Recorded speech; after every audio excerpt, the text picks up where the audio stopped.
you on November 30th of this year. And does anybody know why that date is important? And does anybody know, without Googling it, what happened on November 30th? Yeah, wait, somebody said it right there. GPT dropped, okay? So why is that important? Well, this is what I was doing on November 30th. This is actually my brother Dave and I passing the football. It's after Thanksgiving, making a turkey. Our family is there. We're all hanging out watching football. That's what I was doing. But I think a lot of us are going to remember what we were doing on that day, and it kind of happened quietly behind the scenes. But what it's having is an absolutely profound impact on the world right now. So this happened, ChatGPT. So ChatGPT is what I would call bigger and also faster than anything we've ever seen in technology before. And this is a chart showing the adoption rate to 1 million users of anything that's come out that's been big, and it got there in 5 days. 5 days adoption compared to about any other viral thing that's ever happened in the world. That's astounding how fast this thing took off. So first, to raise of hands. How many people have, well, first of all, how many people have heard of ChatGPT? Probably everybody by now. Okay, how many people have logged in and used it? Okay, good. How many people have used it every day? Every day. Okay, we got 3. So I want to hear your experience as well. But what I'm going to go into is some of the things that I've learned, because I use it every day and I use it multiple times a day. Instant panel. Who's used Bard? Anybody? That's Google's answer. Try it. Okay. Who's used Midjourney? That's cool. And in Midjourney, there's DALL-E, these are AI diffusion models. So ChatGPT is a large language model, and it stands for a generative pre-trained transformer, which is a crazy name for something. But these are the the art diffusion models that are out there. And I'm very interested to see how these are going to start intersecting our industry. So, what was my story? My first story actually, got back from Thanksgiving. My oldest daughter and I are hanging out. It was late. It was on a weekend, and I said, sweetheart, you got to see this thing, because I had just got my account. It took me a week or so to get it approved and get in there. And so I said, and she goes, well, Dad, have it tell me a story in the style of Stephen King about coffee. And it wrote this story, and we just started. Basically, the first reaction was wonderment, and then the next reaction was just laughing. We were rolling on the floor laughing at what it can do. And we spent probably an hour just playing around, just having to tell stories, switching up the style, reading them to each other. She wanted to quit her job. She works for a podiatrist, so we wrote something about that, and just had a lot of fun. So I began thinking, what can we do with this thing? I mean, if you think about it, it knows everything. It knows everything ever written by every human that's ever been published on the internet in every language. Okay?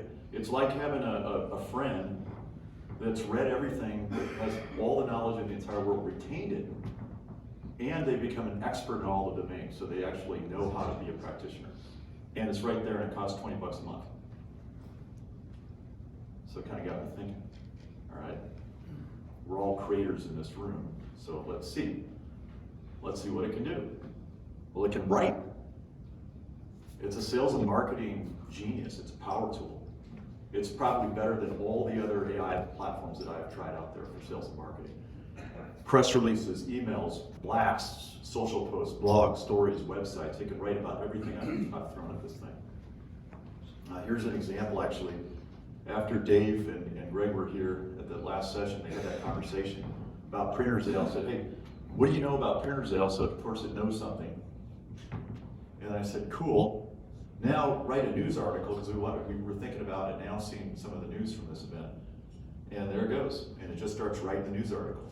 And it's almost copy perfect. I mean, you cut and paste this thing, maybe change up a few words, and you ship it off to packaging impressions, printing impressions, and they'll run this thing. And of course, it'll take some great photos, send with it. That took me about as long as it took to write that paragraph. Maybe it took me 30 seconds, 60 seconds. It can research. This thing is your brain on a stick. It's the brain on a stick you always wanted. It's that one intern that knows everything, but it's way, way more powerful. Industry stats, company research, product research, publications, ideas, topics. It can do all this stuff. Here's one fun example. Chart the growth of the folding carton packaging industry in North America per year over the last 10 years and forecast it forward. This is something I did last night before we went out and met up. So there you go. Now, I haven't fact checked the data, and one of the ways you can do this is you can go to Bard, you can go to the Google version, which has a little bit more current information and does a little bit better citation, and you can cross-check the numbers. So that may take you another 10 seconds. But hey, graph it for me. You can do that really fast. Just a copy and paste into a little bit of code. Or how about get some ideas? Give me an idea for a UV printing company name.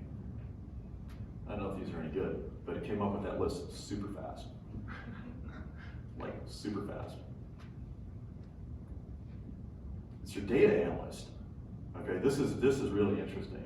It's damn fast data. It's really good at unstructured data.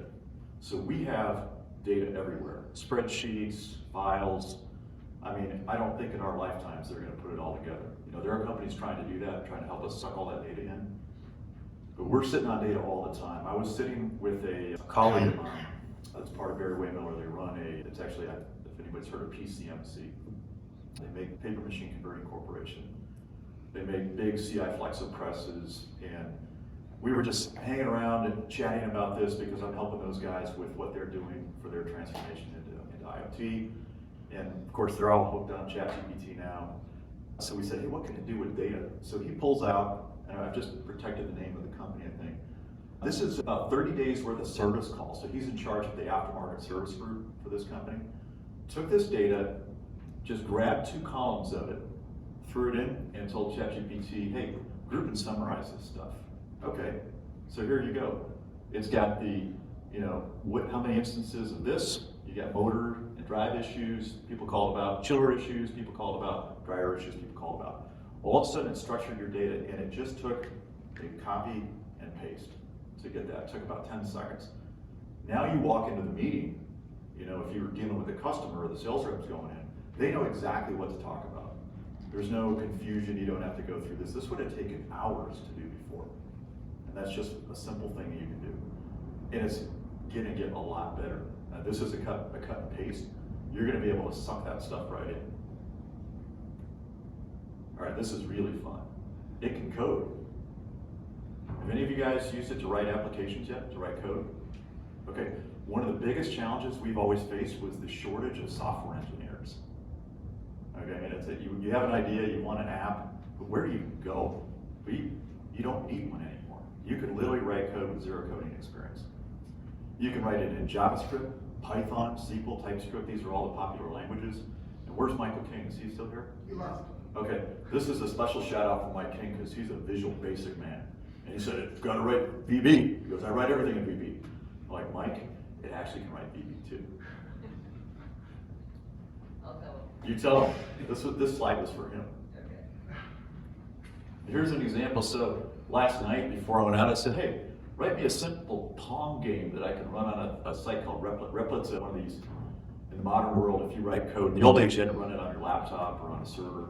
Today you just go on the internet. There's a company called Replit that allows you to basically host any application, post it in, pick a software language, and you're up and running. And you can put a domain name, you can actually host it out to your friends, your colleagues, whatever, and it's that fast.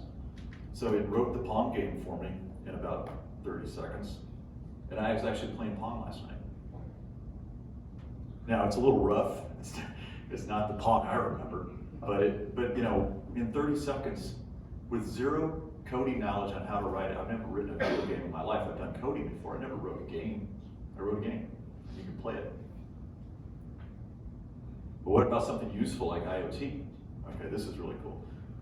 One of the challenges with IoT is getting data from our machines, getting data from the PLCs.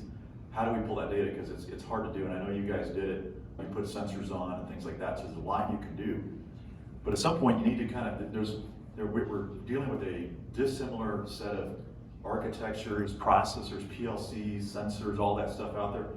And you got to get engineers to help you with this stuff. But what if you could just tell ChatGPT, I'm going to try to read what I wrote, write me some code that reads PLC data tags of machine speed, status, count, from an OPC UA server. That's one of the open communication protocols that most PLC have built in. And then throw it into MQTT, which is, if you remember from last year, message queue telemetry transport. It's the IoT protocol. And transmit it to an IoT platform. Could be AMP, could be whatever you guys are using. And so it just wrote the code for me. Now, it gave me a structure, and all I got to do is just figure out how to hack in and plug into the PLC and we're up and running, in theory. Now, it's a little bit harder than that because it's not going to be called machine speed. It's going to be called M_Geschwindigkeit _1. So you're not going to know exactly what tag to deal with, and that's why you're going to need the cooperation of the machine makers to help you get that.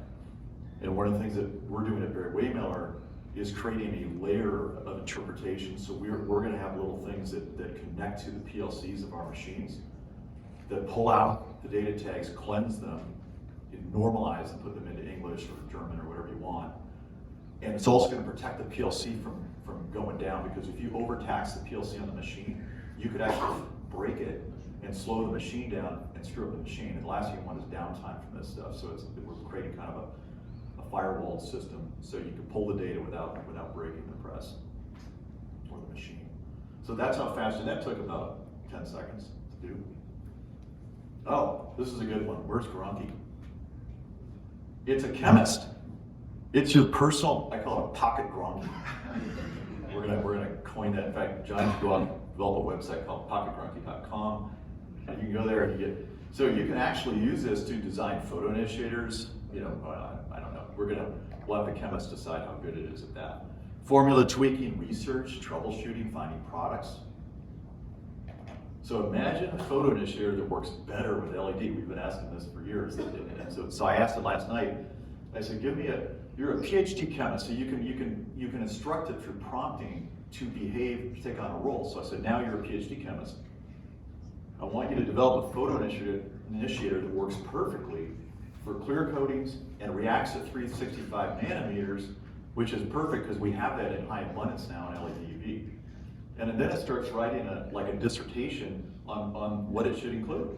It's got to be high absorption, it's got to be high quantum yield, blah, blah, blah. And this thing goes on. I actually have a white paper. I downloaded that and I'll send it to John, and he can verify whether it's a good idea or not. Now creating a photo initiator, that's a whole other venture. That's something that, but the idea that maybe you could use it to, you're having a problem with a, I hear all the things that we talked about today and yesterday, things on press are, coatings are coming out funny. What if you could use this to help you troubleshoot those problems? Because it's read the entire corpus of knowledge about UV printing that's ever been discussed. Although it hasn't tapped our data yet from this conference, but it knows a lot. So now we get into things that are more kind of in your life. It's your teacher. You can learn anything you want super fast. So all those classes, when you were trying to learn about quantum gravity in high school, and it was just, or you were busy doing something else, you can go back and learn it, and you can learn it super fast. You can learn engineering, mechanical, electrical, chemical engineering. You can learn philosophy, rocket science, UV printing. So here's an example, and you can do things like this. You can say, explain the process of UV as if I'm a 12-year-old. Whoops, there we go. All right, kiddo, imagine you're working on a cool art project. So it just goes into this, it assumes a style, it assumes a teacher role. Imagine your children and your grandchildren learning this stuff and how fast their world is going to change. Okay? Here's one that's kind of fun. It's your negotiator. Realize the outcomes you desire easier and faster. Persuasion, sales pitches, price increases or price decreases, legal matters, getting free things, okay? So here's a fun one. Here's an example of, and again, I don't want to pick on anybody, so I'm picking on, so imagine you're a master purchasing manager, you work for a large printing company, skillfully persuade your incumbent ink supplier, Ink Systems, I don't know if anybody has them as a supplier. We like to pick on those guys because they come every year, but they don't sponsor. To reduce their prices, or you will replace them with another supplier that you met at the Print UV conference. It is not negotiable. Do it in the form of a short email. Dear Carl, hope this email finds you well. Okay, it just goes on. Best regards, Steve Metcalf, head of purchasing for bigger printers Inc. All right, this is fun. This took like 10 seconds. This is where it gets really interesting, I think, especially for our industry, and maybe more the creative side of our industry, pre-press and all that. This is the people, the designers, and listening to the panels, with Pokemon and just how creative these guys are. I can only imagine how much fun they're going to have with this, or how much trouble they're going to have trying to get people to. They already have people trying to rip off their designs, but this is going to get really interesting. So, an extremely talented graphic designer. They can do imagery, art, photography, editing, logo design, layouts, new concepts. Okay. So I did one thing in Midjourney. It's slash imagine, which is kind of a cool concept. Better. That's all I did. Put one word in, better. This is one of the 4 images it gave me, just like that. Entirely unique and almost photo quality. I could probably put this on press, give this to you guys, and run it. Put some strike through grip off on there, and it would just be an amazing photo poster. Imagine a logo for a UV printing conference. It's flat, vector, colorful, vibrant. Now, it has these diffusion models have a little bit of trouble with words, so they distort them into images. But with if you're good at Photoshop or something like that, you could remove those, you could change those up, and there you have your, I guess it would be the competitor print UV that would come. Yeah, I looked at those, and they're not bad, for literally just about 10 seconds worth of work. I kind of like the one with the sunglasses on it, But, if you need a logo for every single conference, every year, every theme, now we've got one. And there's another site where you can go, you can deconstruct the flat file, because these come out as basically JPEG files. You can deconstruct it into a vector graphics file, and it's slick as crap. Imagine Dave Metcalf in print UV, bigger. It kind of came out. It looks sort of like him. He's not better looking. I think he looks more like you. Maybe it looks more like me now. Need to find those glasses. So AI is literally a power tool for the human mind. That's why the analogy I've been using is imagine, 100 years ago when a lot of our ancestors, grandfathers, great-grandfathers, they were predominantly farmers, if they lived in the Midwest, carpenters. They were doing a lot of toil, a lot of manual labor. You imagine one of our great-great-grandfathers was a carpenter. It actually came from our hometown in Jacksonville. We have how many generations? It goes back 5, 6 generations. It's crazy. These guys came there after the Revolutionary War. So he was a carpenter. Ransom Metcalf was a carpenter. And I can imagine he was using a saw, because back then they didn't have power tools. So one day, Ransom goes to the hardware store, and he sees this beautiful circular saw, electric. No one's got one yet. So he's like, crap, I'm gonna get that thing. Because he probably thought like us, he was thinking ahead. So he bought it. His wife kind of chewed him out, what are you doing with that thing? And he took it to work, and his fellow carpenters were like, what the hell are you doing? You're gonna cut your finger off, or you're gonna put us out of work. And he says, no, guys, we're gonna create 10 times more output than we ever have with the same amount of time. We're gonna use our imagination to be more creative, faster, get more done, because I got this power tool now. And so the way I think about AI, it's like the power tool for your brain, okay? But it's exponentially better. By the way, all these images were generated with AI. In case you didn't care. One more thing, it's a life coach. Live better, longer, and happier with AI. Meditation, the meaning of life, philosophy, health, nutrition, breath work, cold exposure. You just go on. Nutrition, exercise. But here's an example. This I thought would be kind of cool. So imagine Chris Travis, who normally would be hosting a panel up here. So I'm imagining him being up here.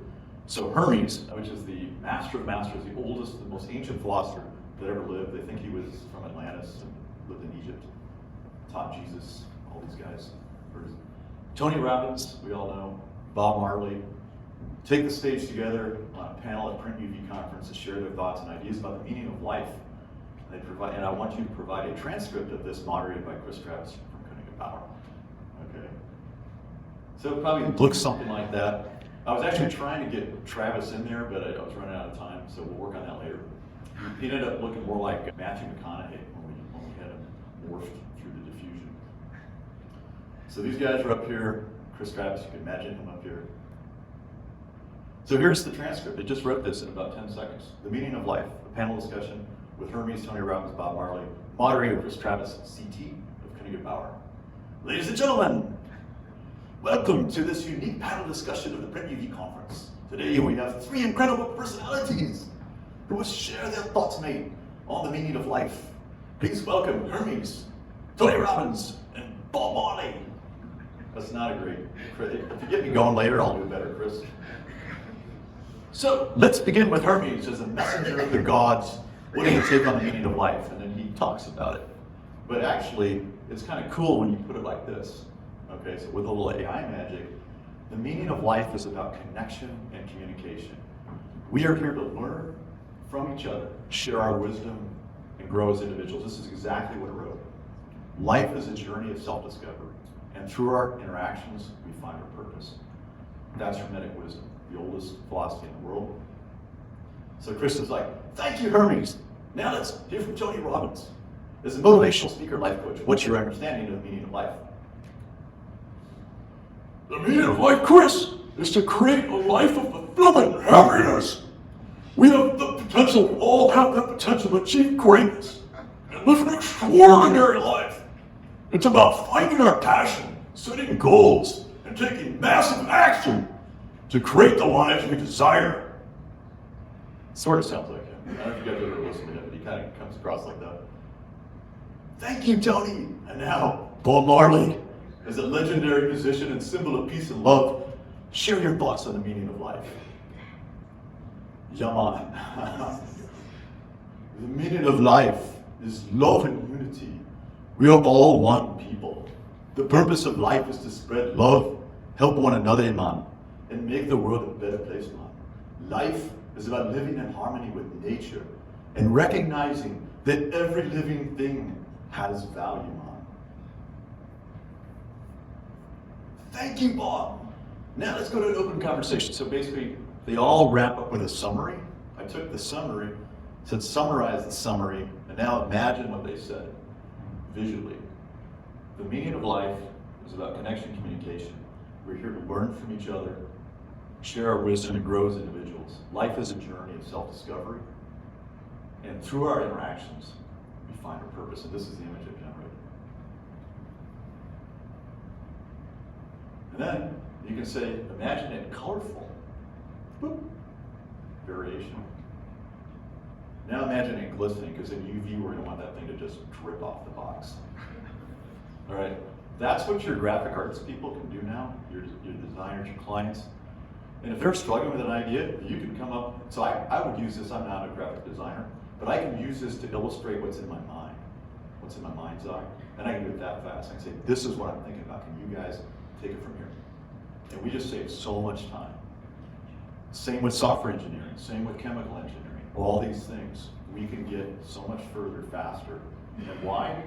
Because, you know, much like in the old days when Steve Metcalf was sawing away, does he really want to be sawing all day long? Or does he want to be creating? Does he want to actually just use the power of his mind, create things? And that power tool came along, and I can imagine that he had a lot more done. Had more time at home, more time to pursue the things he wants to pursue. So, in conclusion, I want to offer an AI challenge to the Print UV Mastermind. We sort of refer to this group as the Mastermind, because it's all of our minds coming together to become better. So this is the AI challenge. 1, use an AI, pick an AI, sign up for one. I know there's wait lists and all that, but some of it's getting better. Pick an AI, ChatGPT is still very good, probably still will be the leader. Pick an image diffusion model like Midjourney or Dolly or Stable Diffusion, one of the ones that's out there, and use it every day for a month. Find one reason every day, like a few of us have, to go to it. Take a task, take an idea, the thing you're doing, and go to it and ask it for help. Just prompt it. And part of this is just getting used to what to ask for. And use it for a month, or more, or longer. Or use it more than once a day. And then the second thing is imagine the future you can create with it. Start thinking about what you can do in your work environment, at home, the things that you can do to make your job easier, the data you deal with easier, your interactions, you can have it write love letters to your favorite person, and you can, I mean, it's endless what you can do with this. But imagine the future you can create. And 3, share your learnings at Print UV next year. Bring them back. That is the Print UV Mastermind Challenge. So with that, I'll say thank you. If we can, we welcome to take questions, talk about IoT, talk about other stuff, but I just wanted to share this because I think it's that important, it's that profound, and our world is never going to be the same. And so with that, there you go. Thank you.